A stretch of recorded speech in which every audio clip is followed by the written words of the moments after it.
Good morning, friends. Good morning. Welcome to our temporary sanctuary at the Boise Unitarian Universalist Fellowship. This is my first time in this new space with all of you, and I know a few of you, it's your first time too, as we adjust to worshiping in our religious education classrooms. But I want to thank the team that helped make this happen, because it really does look wonderful. So thank you all. We're so glad you're here. We are a spiritually diverse, justice-seeking religious community proclaiming the power of love at the core of our living tradition. Love of neighbor, love for ourselves, love for our planet. Whoever you are, wherever you are on your spiritual journey, you are welcome here. Whatever fades you have known, whatever doubts you carry, you are welcome here. Whomever you love, however you identify, you are welcome here. Everyone is welcome here. I get the great fortune now of being up here and getting to look at the banner that is now hanging behind us instead of in front of us, which is really delightful. I'm the Reverend Sara LaWall. I use she, her pronouns. It is my great honor to serve this beloved community. I'm joined today by our celebrant, Gwyn Reid, and our special guest musician, Rose Murphy, on viola, one of our youth. It's been a while since we've seen Rose. She got older, the rest of us did not. Let's take a moment to welcome our online Zoom community worshiping with us. For those of you that can see the camera, give a wave and look around the room and give a wave to one another. Find somebody you don't know or find somebody that you know and haven't seen in a while across the room and wave to them. A special welcome to our newcomers, those of you who are joining us for the first or second time. We know it takes a lot of courage to check out a new community, and we're glad you've chosen us this morning. We invite you to introduce yourselves to us during our hospitality time if you're here in person after the service. And we have a wonderful team of people who have also set up our courtyard with pop-up tents and tables and chairs, so you're invited to take your hospitality treats and coffee outside today before it gets too overwhelmingly hot, and enjoy some hospitality time on there, and introduce yourselves in the chat if you're joining us for the first time on Zoom so that we can warmly welcome you. We also invite you to fill out a newcomer form. Those are located in our entryway, and we'll also post a link in the chat. And want to let our newcomers in person know that our Inquirer series for newcomers, this is a series of sessions designed to introduce you to our fellowship and to Unitarian Universalism. Those continue today. You can pop in at any one. They're not sequential. On the other side of this U-shaped building in the south wing, but all of our doors are open, so you can head right across the courtyard into the Channing room. I have a few other announcements for us today, and just a reminder to everyone that while we are worshiping together here in this new space with no screens, where we usually project rolling announcements at the beginning and during the offering, I'm really going to encourage you to read your emails. All of the emails, so many emails. Everything you want to know about what's happening in the fellowship, we try to send to you at least in an email and in our Wednesday Gazette.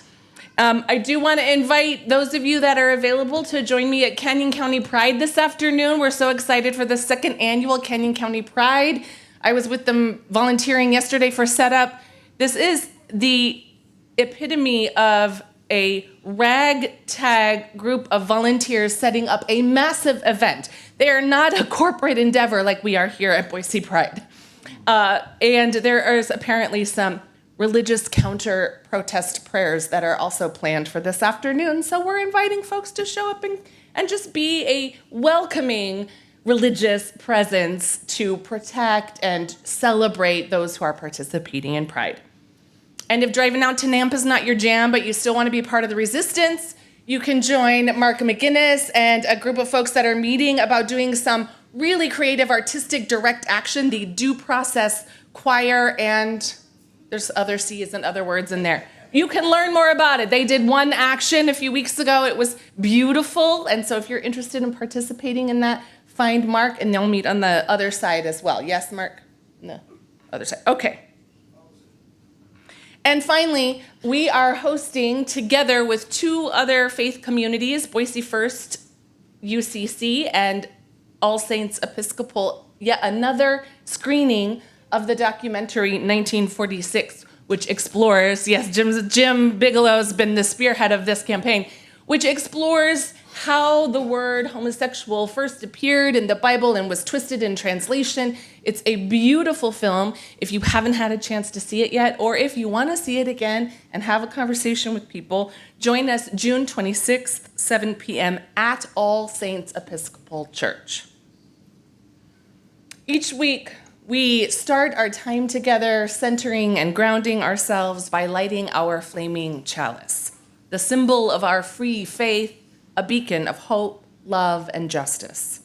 We light our chalice in solidarity with thousands of other Unitarian Universalists lighting chalices today across the globe, reminding us that we are connected to a great community of faith and love.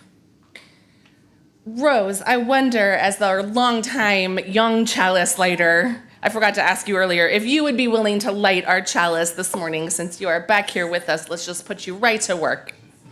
So as Rose Murphy lights our chalice here in the sanctuary, I invite those of you in our virtual community to light a chalice or a candle nearby if you have one, and feel free to share in the chat where it is you have lit your chalice this morning.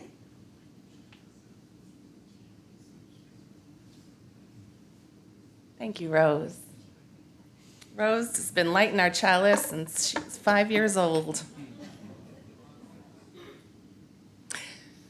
In this month of freedom, I invite us to rise and body our spirit to sing our gathering hymn together, number 153 in the gray hymnal, Oh, I Woke Up This Morning.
We come from and live on land considered sacred by many indigenous peoples, known as Bannock, Shoshone, Paiute, and many other tribes that lived here sustainably for thousands of years, inhabiting a vast region including much of Idaho. We recognize the long history of the land, long before colonization and acknowledge the ancient tribes whose names have been lost in history. With this acknowledgement, we wish to demonstrate our commitment to dismantling the legacies of settler colonialism. We honor Indigenous peoples' connection to the land and support their right to sovereignty. In the challenges of these truths, may we move through the world bringing justice in every way that we can, listening to the truths spoken to us by Native American peoples, making space for them to re-inhabit this place, and giving them back the resources they need to heal their communities.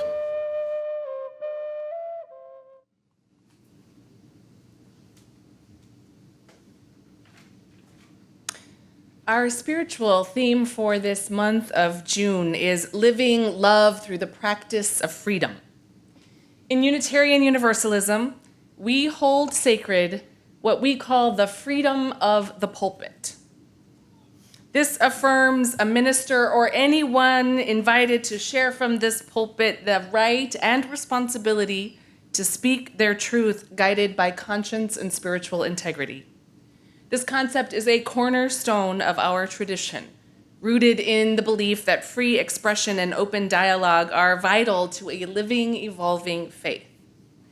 And we also affirm the other side of this freedom by welcoming the freedom of the pew, which means that you as individuals on your own spiritual and religious journeys are free to accept or reject what you hear from this pulpit with respect.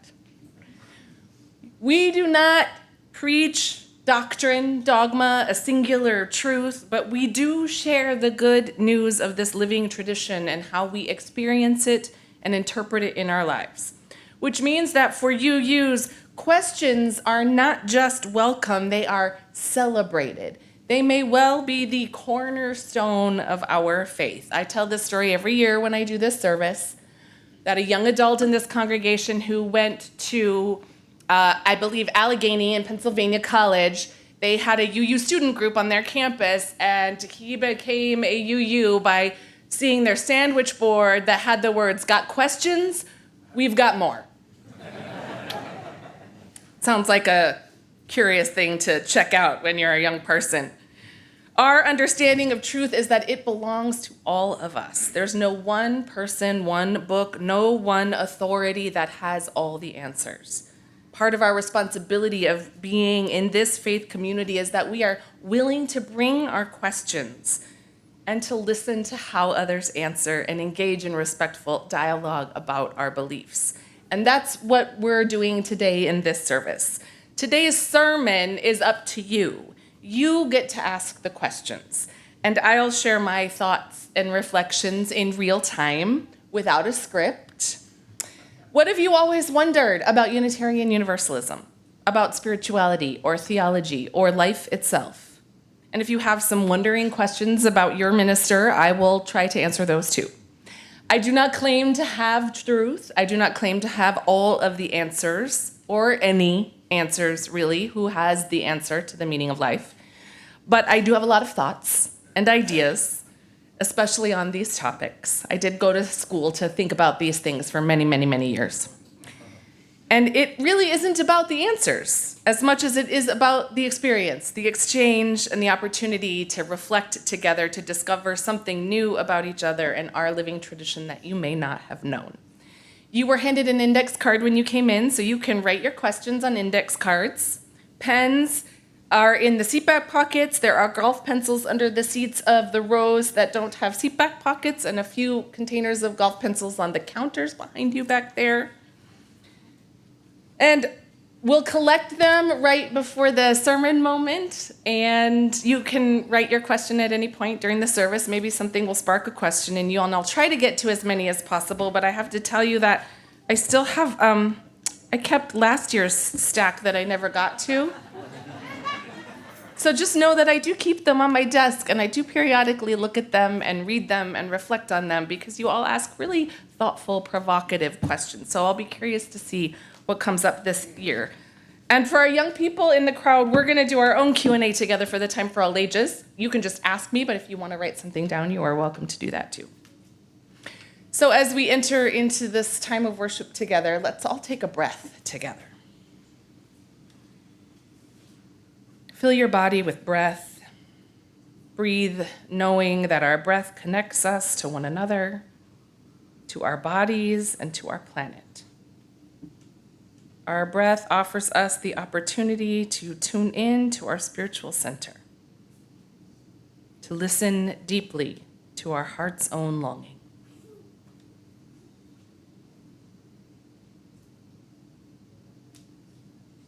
Thou art the song of my heart in the morning.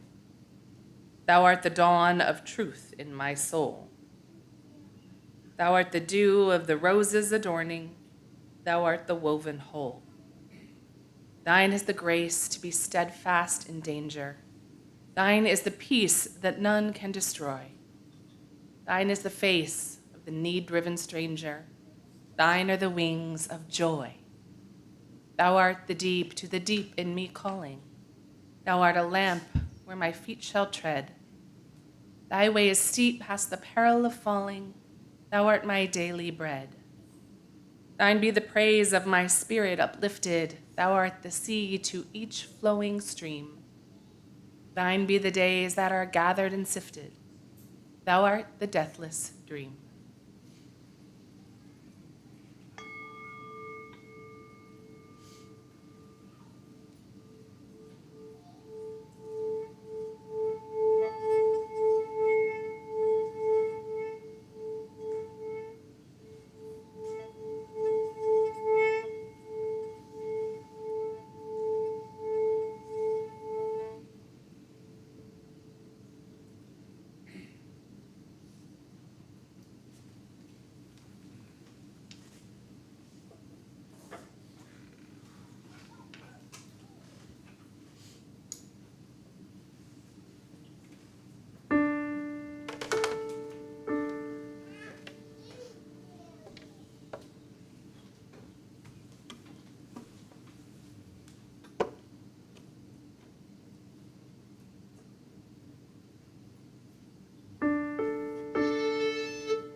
call to worship this morning is from Austrian poet Rene Maria Rilke.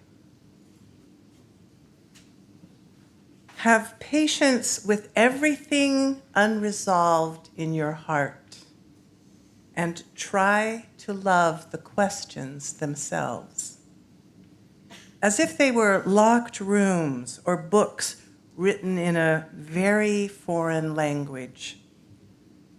Don't search for the answers, which could not be given to you now, because you would not be able to live them. And the point is to live everything. Live the questions now. Perhaps then, someday, far in the future, you will gradually, without even noticing it, live your way into the answer. To living our way into the answer, come, let us worship together. With our promise of building a beloved community, we celebrate our commitments to being a multi-generational community, a community of generosity, and a community of care and connection. In that spirit, I'd like to invite the children and youth to please come forward in this teeny tiny space for our time for all ages.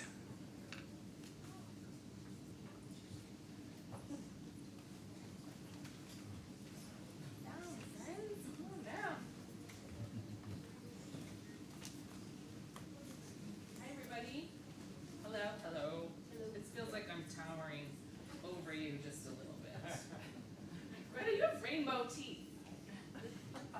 Wow. Oh, wow. Okay. Rainbows should be everywhere.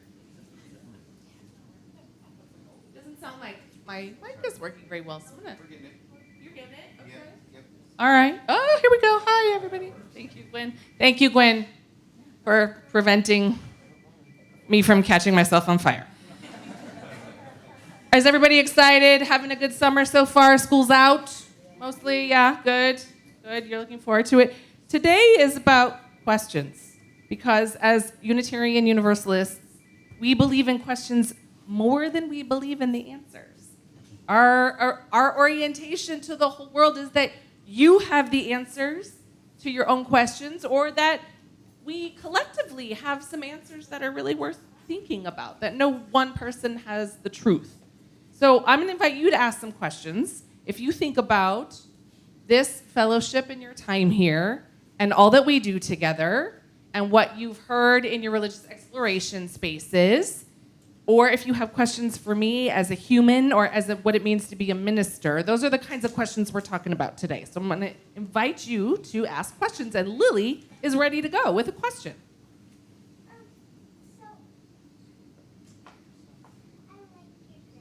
Like my skirt. Thank you.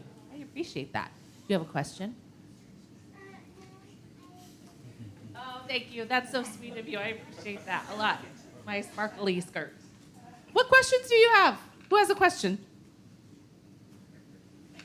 No burning question. Really? When you are like lying in bed, awake at night, and you're supposed to be sleeping, but maybe you're having a little trouble falling asleep, what are the questions that rattle around in your brain? What do you think about? What's Cece? Why can't I read? Why can't I turn the light on? Why can't I stay up later? Those are questions for your parents. What about you? Do you have any questions? No questions? No creative questions? This group, you asked some of the hardest questions the last couple of years. You're giving me a break this year? Do you have any questions about religion? Do you and your friends ever talk about religion? Do you ever hear your friends talk about religion? No? No? Okay. That's unusual, because that's not the experience my kids had or that I had, but that's kind of cool. Greta, do you have a question? Kick us off with a burning question. Do you have a question for me? Something you've always wanted to know about Reverend Sara? No. Conley? Nobody's going to give me a question? Why do you have to have braces? Because all bodies were created differently. And some of us need a little help and other in some ways with our physical body, and some of us need help with other parts of our body and our mind, and everybody needs help in a different way, and sometimes that help is braces. And it must be really hard, and I feel for you. Mac. What's your middle name? My middle name is Eileen. Sara Eileen LaWall. That's a great question. One more. Come on, give me one more. Just get your smart brains in here. Thank you. Remind me your name again. I forget. Rory. Yes, Rory. Sorry. Thank you. What's your favorite crystal? Oh, this is what is my favorite crystal? Okay, well, when I was younger, I think because my favorite color is and was purple. I really loved amethyst, and I have a lot of amethyst jewelry in my life. However, a friend of mine here in Boise, who is a part owner in the Crystal Co-op downtown, very cool. They're not open every day. Once gave me recently when she was here, citrine. And it's one of those beautiful polished crystals, and it's got like the indentation for your finger, like a rubbing stone, and you can put it in your pocket and rub it. In fact, I think it's in the pocket of my robe that I usually wear, but it's so hot today I didn't want to put it on. That's a great question. And the citrine is supposed to have really good calming powers, like give you kind of good calming energy, which I need because I run a little hot. Oh, citrine is the kind of mineral that this crystal is made out of, and I don't know any more about it. It's a rock. It's the orange color. It's really pretty. Thank you. Carrie has a question. So what was one of your big questions when you were little, and what answers have you come to that as you? Oh, Carrie asks, what was one of my big questions when I was younger, and what answers have I come to? And I know that, well, when I was 13 years old, how many close to 13-year-olds do we have? I know we have some 12s in the room. Okay. When I was 13 years old, my beloved grandmother died. And I spent every Friday night with my grandparents from the time I was born. And so it was a very tragic time in my life and really complicated. And I had a lot of grief and I didn't know what to do with. And I think I definitely was asking questions about why did people have to die? My grandmother was very young. She was only 63. And as I get closer to that age, I realize how young that really is. And so that was really hard for me. And I still ask that questions, although I think I have come to more peace with death and why it happens and the process of dying. And because in this job, I have the extraordinary gift to be with people when they are nearing the end of their life, whether that is just from old age or from chronic disease. And so I've been really fortunate to be able to be with people in that time in their life and hear their wisdom and hear their thoughts. And that brings me more peace about what death means and why it happens and the whole transition of death. And I will also say I remember then being 14, just 1 year later, perhaps because it was informed by this experience of my grandmother dying, I had to write a paper for my English class that was like a philosophy of life paper. And at that point, I very much believed in reincarnation. And I made a very good argument for reincarnation, which was like we come back as another person after we die. That's reincarnation. I don't believe that anymore. But I was very convicted in that belief when I was 14. So that part of that is an illustration to show that your beliefs change over time. Right? You can feel really passionately about a certain belief now in your life, or now in your life, or now in your life. And 5 years later, 10 years later, maybe even 3 months from now, you will feel differently about that belief. But we as Unitarian Universalists, we're not scared about that. We think that is part of our evolution as human beings. Even as we evolve in our thinking about the big questions of life, spiritual questions, religious questions, about the nature of God. Does God exist? You might at one point think in your life, yes, and then now you find yourself, no. Or you might at one point in your life said, oh, no way, and now you've maybe moved to the middle and you're like, I'm not really sure. And all that is cool and good and wonderful, and we celebrate that. So let's sing about how we celebrate that with our community blessing. You all, oh, Lily, do you have one more thing? Why do fish live in the water? Why do fish live in the water? My best answer for this, which is not scientific at all because I'm not an oceanographer or a biologist or a fish biologist, is evolution. Yeah. This is the coolest thing about science, and it's also a very spiritual thing, too. I think we all started living in the water. Yes! Why do worms live under? Yes, these are such good questions. Come back and ask me after our RE time together. Let's talk about these amazing questions. And you can talk about the worms question today. You all are going to go with Kathy Carmen over there in the blue shirt. And you get some outside time today. So I'm sure that you'll have a lot of questions that come up as you explore our beautiful outdoor sanctuary. Let's sing together. The words are found on the insert in your seatback pockets or in your hymnals.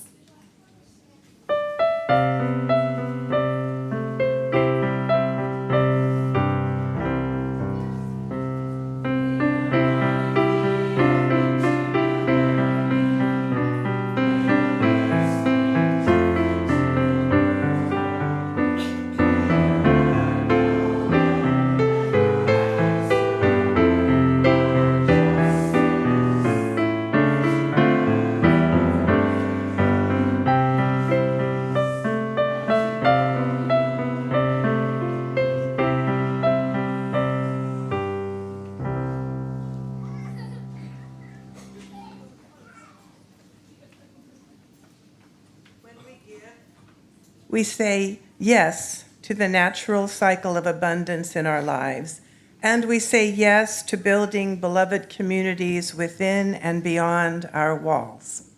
We commit ourselves to do work for justice and compassion for all people and for our earth. Today, we share those gifts with our June Plate partner, Women and Children's Alliance, also known as the WCA, as an expression of that commitment and living out our faith in the community and in the world. I invite the ushers to please come forward. Our offering will be gratefully received.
As our ushers bring our offering gifts forward, I invite us to join together in the collective blessing of our offering, also written on those cards that were found in your hymnals and seatback pockets.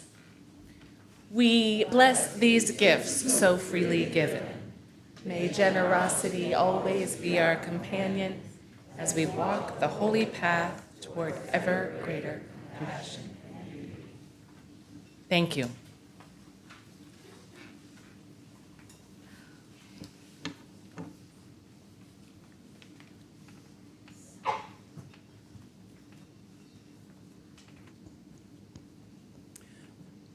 This morning's reading is The Freedom to Doubt by Paul Stefan Dodenhoff.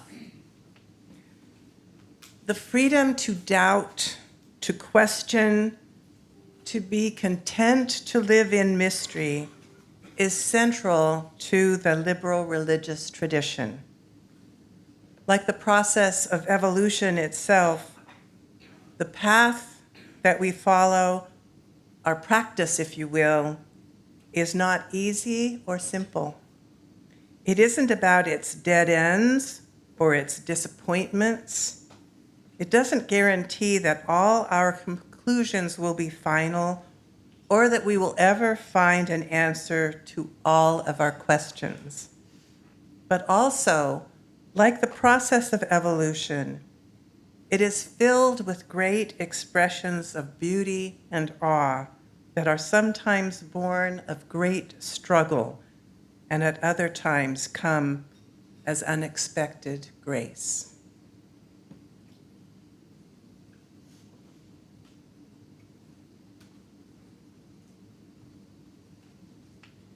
So now is our opportunity to answer your questions.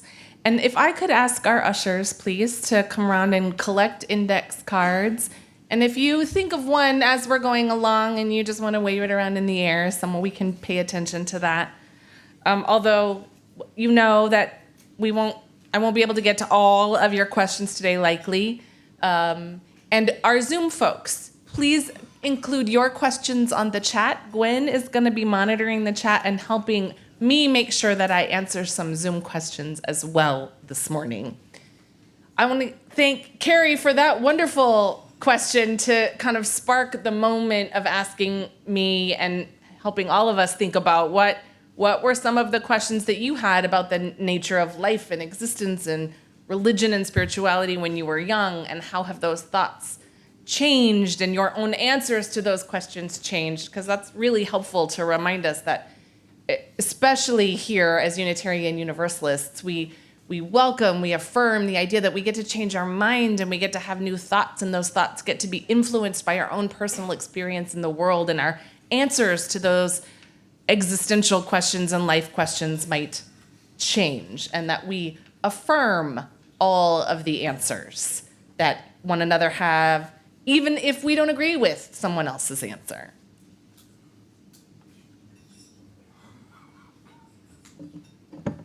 Okay. Let's see what we got here. This is good. This first one just really sparked me. What is the most challenging part of being a UU to you?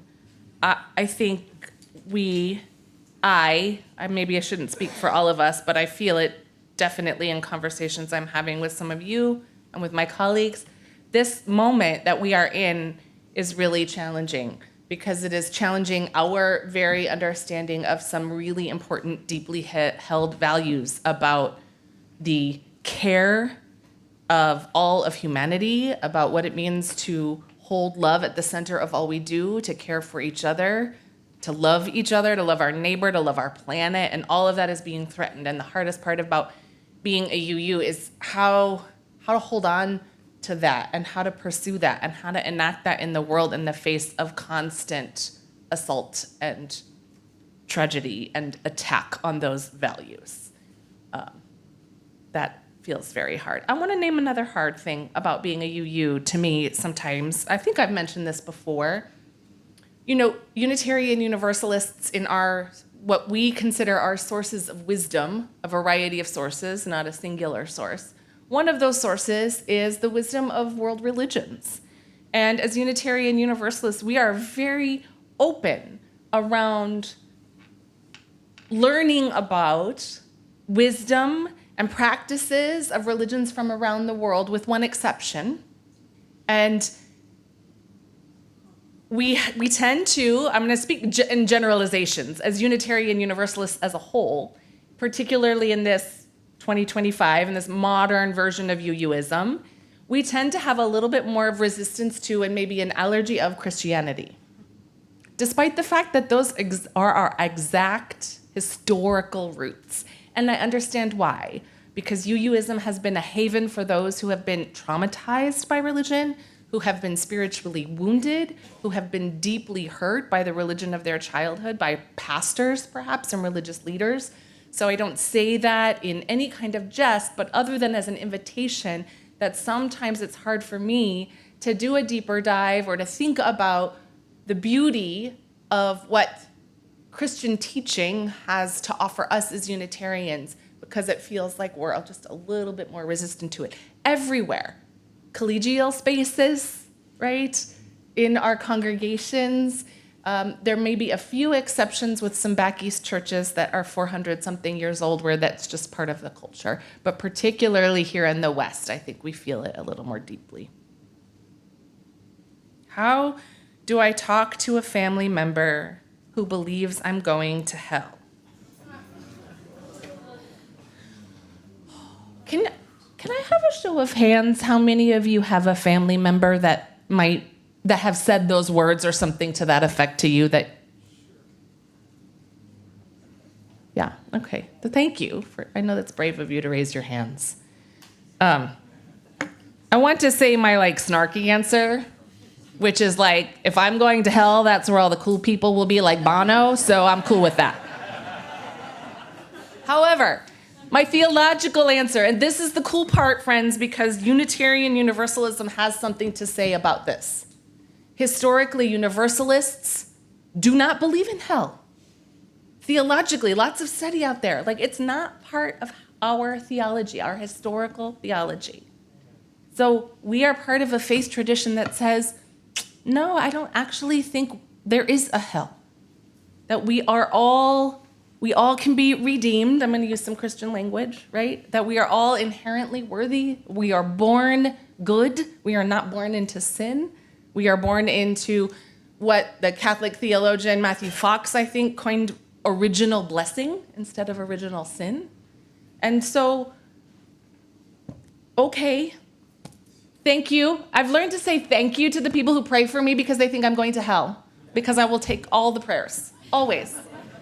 And I don't think that's where I'm going. And I am very secure in that feeling. And so it pains people. But when we have that stark a theological divide, it's hard to have a conversation, right? It's just really hard to bridge a conversation. So you just get to kind of say what's true for you and say thank you and honor what's true for them and hope to hell they don't go to hell.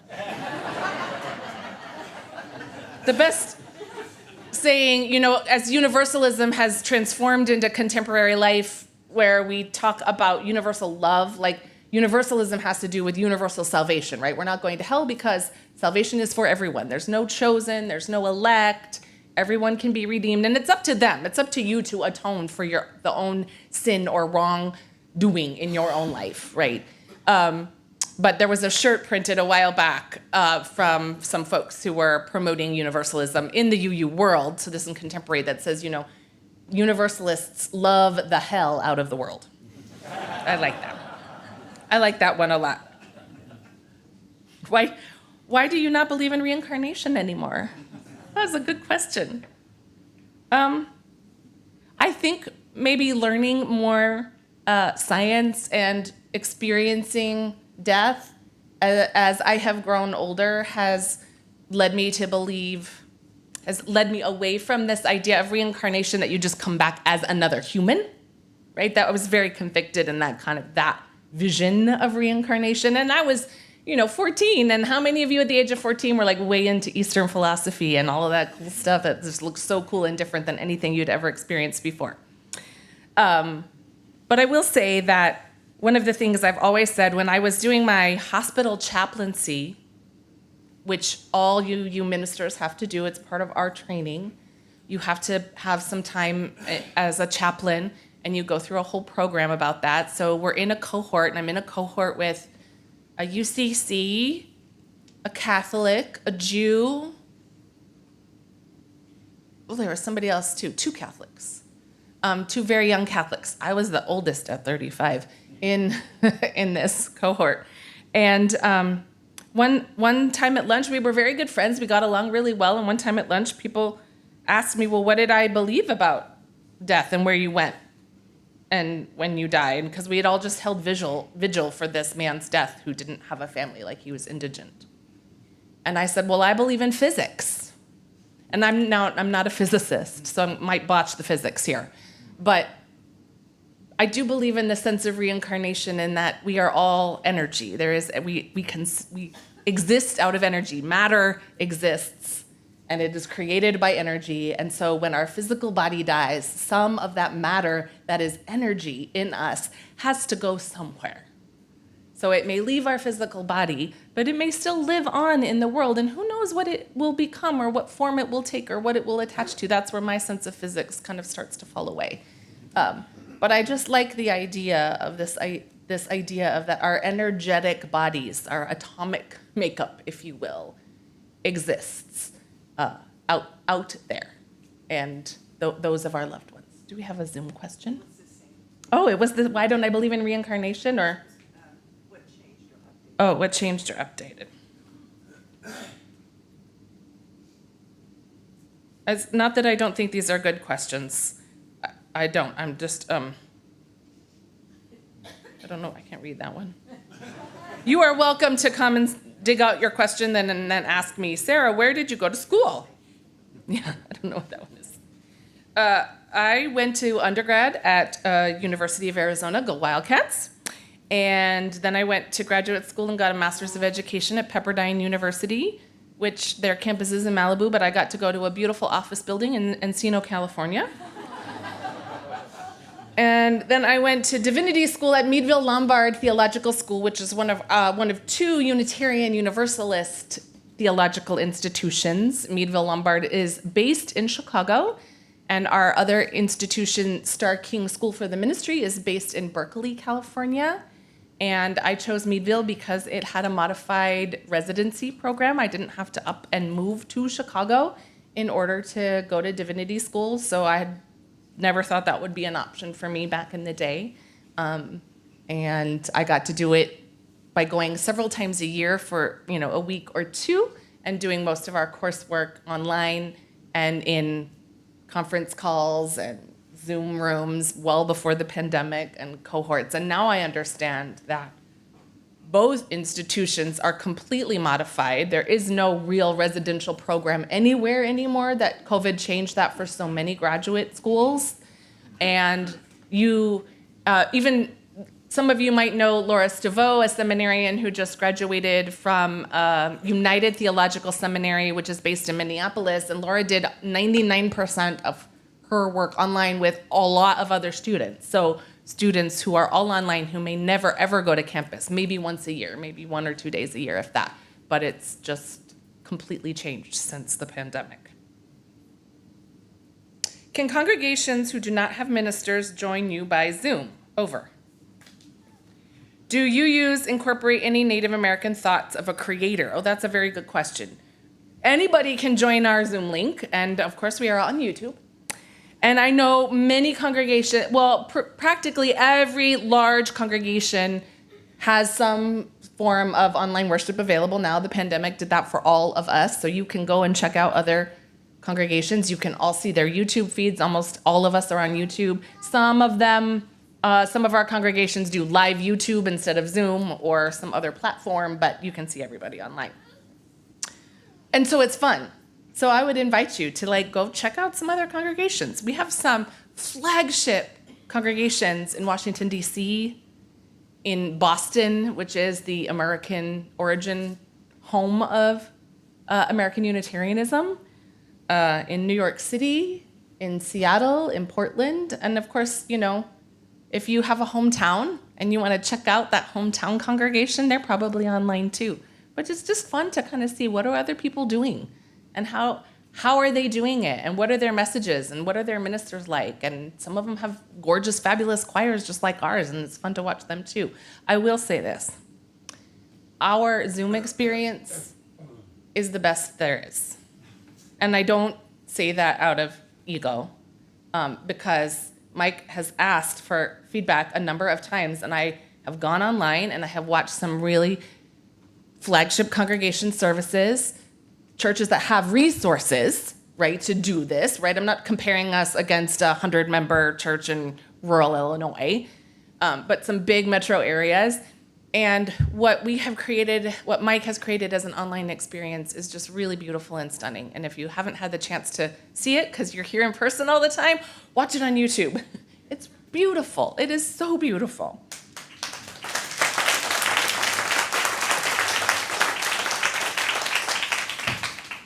It's funny because now I watch other Zoom things and here's aliens. Now I watch other Zoom things and I think, I don't know why they can't do that. It seems so easy. You make it look so easy that I get very judgy. As to the Native American question, I think, yes, you can incorporate any thoughts of any kind of creator into your own theology. That is how we say we exist. So we don't claim a doctrine. So we invite people to build your own theology based on your own experiences and reading in the world. And while we do honor earth-centered traditions as part of a source of wisdom for us, one of the challenging things that we've been wrestling with in recent years, in particular, is where is the line between honoring something as a source of wisdom and cultural appropriation? And that's a real challenge for a whole lot of us white folks to really understand, like, how do I understand something and weave it into my own personal belief system or weave it into, let's say, a worship service? And do so from a real sense of honoring and groundedness and connection with the people for whom those are their native beliefs, whether that is indigenous tribes or Mexican-American cultural celebrations or even other cultural celebrations from around the world and other faith traditions that are not historically our own.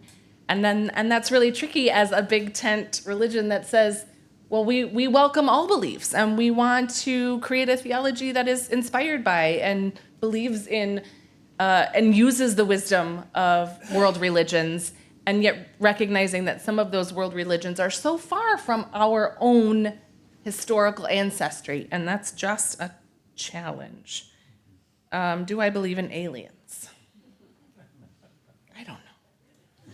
I want to, but I don't know.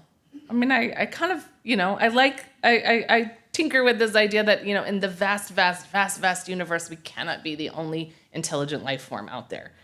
But then in all of our cultural imaginations of what intelligent life form looks like, that's either murdering us or they're like blobular things. And I'm like, it can't be either one of those. There's got to be something. Like, maybe we're not the only human-like creature that lives out there in the world. In the universe. Thank you. In the galaxies, far, far away. How do you define justice if the definition of justice differs from person to person? And can there be such a thing as bad justice? Oh, that's a really provocative question. I mean, I think we get in language, I think, and in our American culture, it is easy to conflate our kind of sense of social justice, right? That's what we mean when we say justice. So that is our pursuit of social equity, of human rights, of diversity and inclusion, and, rising the tide so that all people have everything they need to thrive and flourish. And our planet has everything it needs to thrive and flourish. That's how I would articulate what I mean when I say justice and social justice. But then we have this whole justice system, which is absolutely not based on justice at all. It is based on retribution and punishment and competition and adversarialism. And so I think it's complicated because we use that word in two very different ways. So I would, if you were asking me, my personal belief, that kind of justice of our justice system, I would call it, I wouldn't even call it bad justice. I would just say it is not justice. It is just its own very particular system with a lot of problems. So no, I don't think there can be bad justice, because I think bad justice means inequality, right? There are other words that we're going to use to describe that. And I'm struggling here live with you to think about, like, well, what would someone else mean by justice that is not what I mean by justice? And then is there a different word? Do they mean retribution? Do they mean punishment? Do they mean vengeance? Do they mean all of these other things for which there are other words? So that doesn't feel like a satisfactory answer, but that's what I got. This is a good question, because I feel like I get this question a lot during the Inquirer series when we're introducing people to Unitarian Universalism. And when you have found us, whether or not you've ever been churched or whether you have come from a conservative religious tradition where worship means a very specific thing, and in worship you worship a very specific thing or person or entity, Jesus, God, or some other gods. The question is, who or what do you use worship? And I don't have an answer for you, because you have an answer for yourself.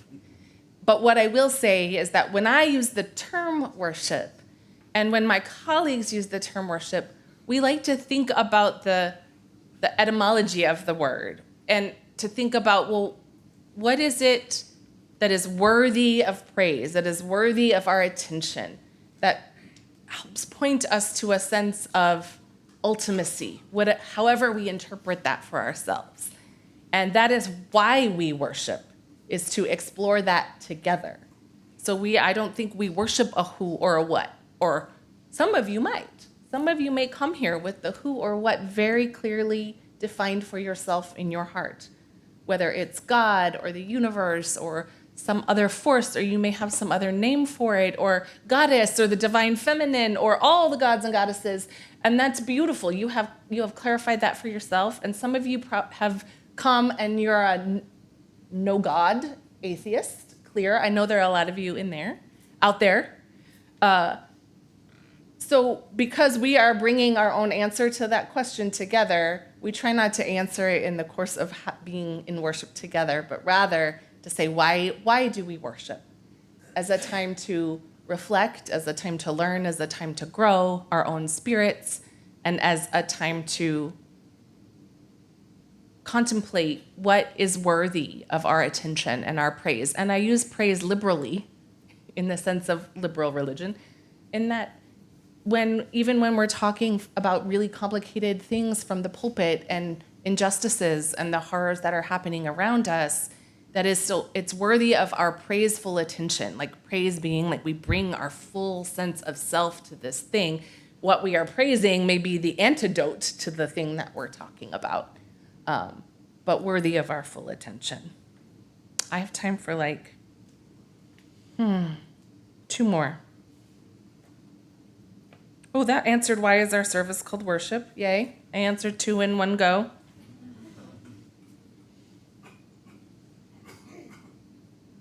You guys, some of you wrote long, beautiful, long. Oh, okay, here's a good way to end, maybe, or maybe not. These are related. How do we reconcile the first principle, or the value that we hold as you use, of the inherent worth and dignity of every person, with current leadership? And this question, I'm tackling the hard ones, y'all. I could just do what's your favorite color and stuff. And this one is love. What is a healthy way to love? Donald Trump. You don't have to love everybody. You don't have to love everybody. Sorry. No, you don't have to love everybody. It's okay. You can give the answers too. I don't have all the answers. I started with that, right? There's an article in our UU World magazine, you can find it online, that was written by William F. Schultz, who for a while was the executive director of Amnesty USA. And the article is pondering that question about wrestling with our first principle. And he talked about his experiences in going to countries where there's genocide and leaders are doing horrible, horrible, terrible things, and how he tried to wrestle with that. And he came up with the premise. He was my preaching teacher, by the way. And he came up with the premise that you can't. That he really found that first principle maybe wasn't true entirely. Like maybe that there are just really bad evil people in the world, and we can't reconcile that. And I will remember when my eldest was young, and I was in the car visiting our dearest friends, and their child is the same age as mine, and he is my godson. The two of them are in the car. They're about 7, probably 8. We're talking about the first principle, and my godson pipes up and is like, "Well, what about Hitler?" Which is always the litmus test that we use a lot, right?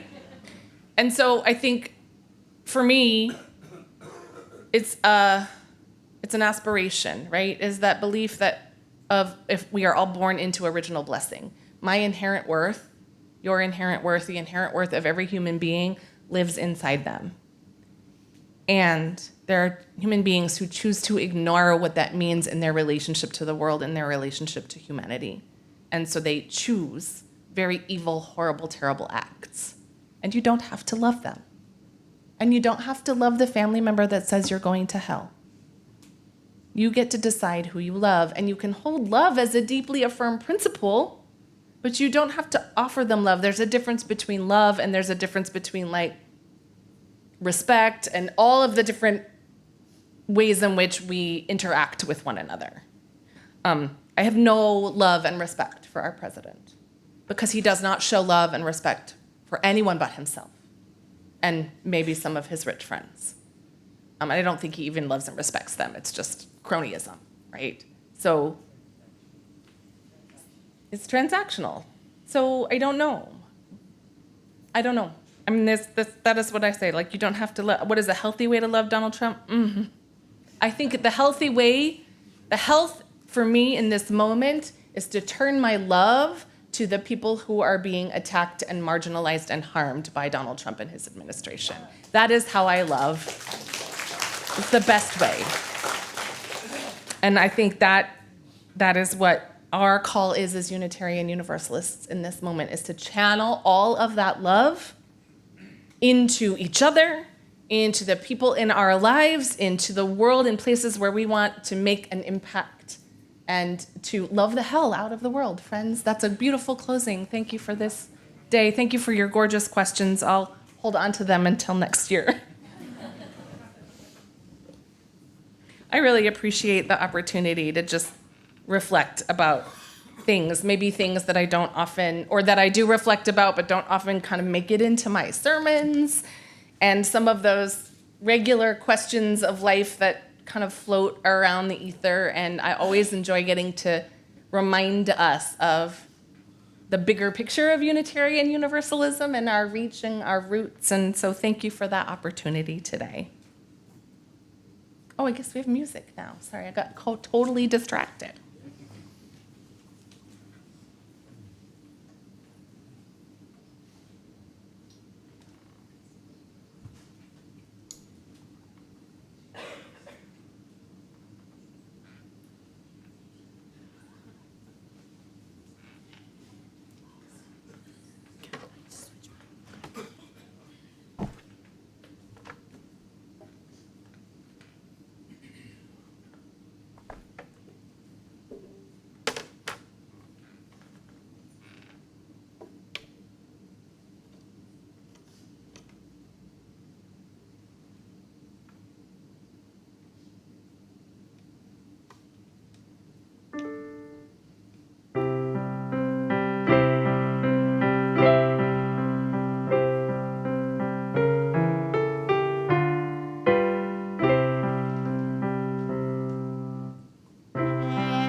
you, Rose, for sharing your music with us today. It's beautiful. Each week we come together to take time to acknowledge the joys and the sorrows that live in our hearts and in this community as a way to express our love and care for one another, as a counter to the hate in the world, and so that we might lift the burden for each other and receive the blessing of this community. It is through our sharing with one another that we forge deep bonds of care and connection. We have quite a few sorrows and joys to share with you today. First, we hold in our heart and love Nan Harms and Gwyn Reid and Bill Reid at the loss of their sister who died earlier this week. We hold beloved Mary Nodell, who has been fighting breast cancer and has decided not to pursue treatment any longer. We hold Dorothy Vanderpool, who entered hospice recently. Matt Gooding, who recently received an emergency surgery for a pacemaker and was hospitalized for some days, and Allie Gooding, who has been caring for him. We send you our love and our thoughts. The same for Francis Kilkenny, who is having surgery tomorrow and has been battling his issues for many, many weeks now. We hold Helen Hendricks, who has just moved recently into assisted living from her longtime home. Calls and visits and cards are welcome. And we hold and extend our love and care to Patty Rayno, who had a recent emergency hospitalization but is now recovering at home slowly, and George Rayno as well, who just completed his radiation treatments and I hear is doing well. That's a lot in this community, my friends. So in addition to all of those beloveds, if you are also holding someone in your heart this morning, I invite you to speak their name aloud, share it in the chat so that we might hold them with you.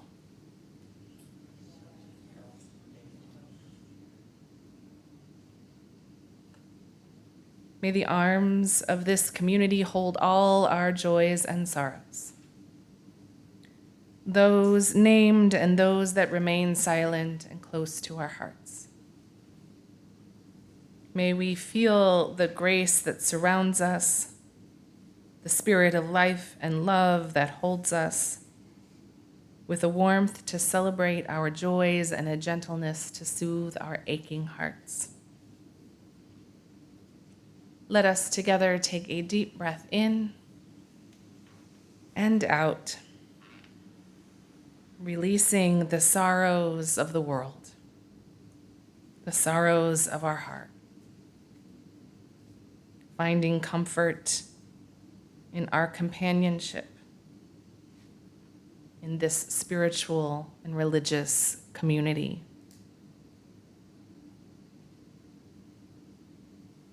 Spirit of life and love, holy mystery. May we learn to love the questions that rise up within our hearts and souls. Questions born of curiosity, of fear, of sorrow and delight, of confusion and care. Why is there something instead of nothing? Why do wishes sometimes come true when spoken beneath the stars? Why do fish live in the ocean? How do we love well when it is so very hard? Why, after millions of years of life on this earth, does death still sting? And what happens after we die? Why is it so hard for people to learn how to love one another? Why does my heart laugh with the first flower of spring? May we welcome the questions and learn to love them and live into their answers, shaping our choices and our search for truth. May we embrace them on our path of freedom and vulnerability as they point our way to where we long to go. In the name of all that is holy, we pray. Amen. Let us end our time together with our closing hymn. This is an often unsung hymn in our hymnal. Hymn number 158, Praise the Source of Faith and Learning. These lyrics were written by Thomas Traeger, who was just until 2022 a professor of preaching at Yale. And this hymn is also found in the Methodist hymnal. We do share hymns across Christian traditions. But what's great about this hymn is the lyric never defines what the source of faith and learning is, which makes it perfect for Unitarian Universalists. Instead, it invites us to consider the wonder of creation and the act of creating as connected to some source beyond us. So let us rise in body or spirit and sing together.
Friends, I invite you to place your hands over your heart for our closing blessing.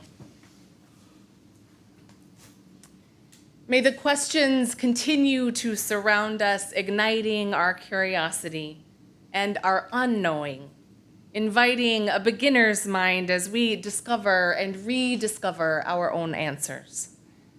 Let us breathe in the blessings of this beloved community. Allow them to surround us and carry them with us through the week until we meet again. Blessed are we all. Go in peace.